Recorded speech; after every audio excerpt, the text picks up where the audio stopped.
बिल्कुल समझते हो इस दुनिया को। जिस धरती पे हम रहते हैं, आज तक वो भी पूरी तरह समझी नहीं गई है। मुझे घूमने का बहुत शौक था।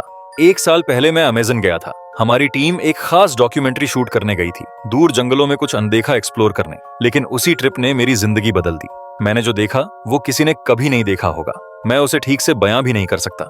बस इतना कह सकता हूँ कि बहुत ही डरावना था। मैं आज जिंदा हूँ, ये ही बड़ी बात है। लेकिन मुझे नहीं पता मैं बचा कैसे, वापस कैसे आया, कुछ याद नहीं। काफी समय तक वो हादसा मेरे दिमाग से मिट गया था। धीरे धीरे जब मेरी चोटें भरने लगीं और साइकोलॉजिकल ट्रीटमेंट हुआ, तब जाकर मुझे सब याद आने लगा। ये हमारी ट्रिप का 10वां दिन था। हम और अंदर जंगल में घुसने की प्लानिंग कर रहे थे, लेकिन लोकल लोगों ने सख्त मना किया था आगे जाने से। तो हमने सोचा कि मेन टीम वहीं रुकेगी और हम 3 लोगों की टीम अंदर जाएगी। अगर कुछ गड़बड़ हुई तो बचाव हो सके। मैं उसी 3 लोगों की टीम में था।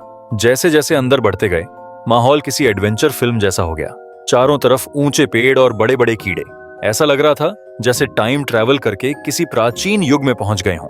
शुरुआत में सब बहुत मजेदार लग रहा था, लेकिन जैसे जैसे आगे बढ़े, कीड़े और पौधे और भी बड़े होते गए। टीम के बाकी लोग घबराने लगे। वो आगे नहीं जाना चाहते थे, लेकिन मैंने और अर्जुन ने उन्हें समझाया, उन्हें शांत किया और मनाया। हमारा मकसद था कुछ ऐसा शूट करना जो इतिहास बना दे। हाँ, हमें भी पता था कि ये जगह खतरनाक है।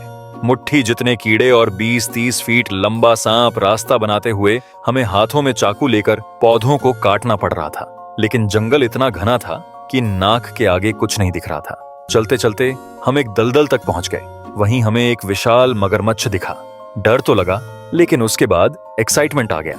अर्जुन उस मगरमच्छ को लगातार देख रहा था। वो कांप रहा था, जैसे हार्ट अटैक आ रहा हो। मगर मगरमच्छ ने अटैक नहीं किया और हम किसी तरह उस दलदल को पार कर गए। लेकिन असली डर तो उसके बाद शुरू हुआ। थोड़ा ही आगे बढ़े थे कि अचानक चीख सुनाई दी।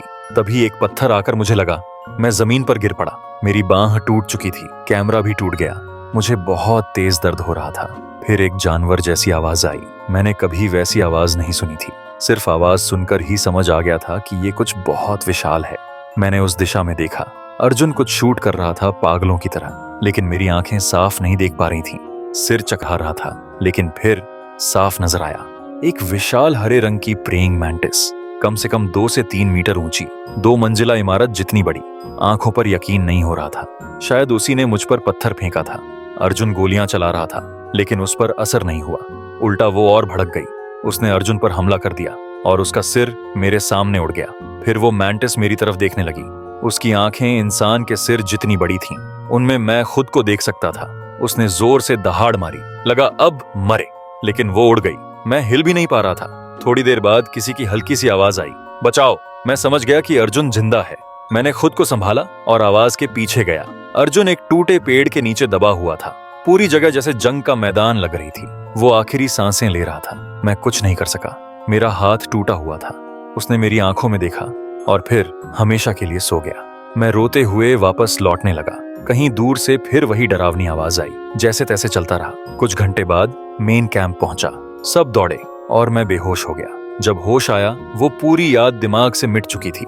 सब अर्जुन और विशाल को ढूंढना चाहते थे, लेकिन ट्राइब लीडर ने मना कर दिया। मैं भी गंभीर रूप से घायल था। हमारा मिशन वहीं खत्म हुआ। काश ये सब याद ही ना आता। अब रातों को नींद नहीं आती। कभी आ भी जाए तो पसीने से भीग कर उठता हूँ। उनकी चीखें, वो आवाज अब मेरी जिंदगी का हिस्सा बन चुकी है। ये डर अब हमेशा मेरे साथ रहेगा।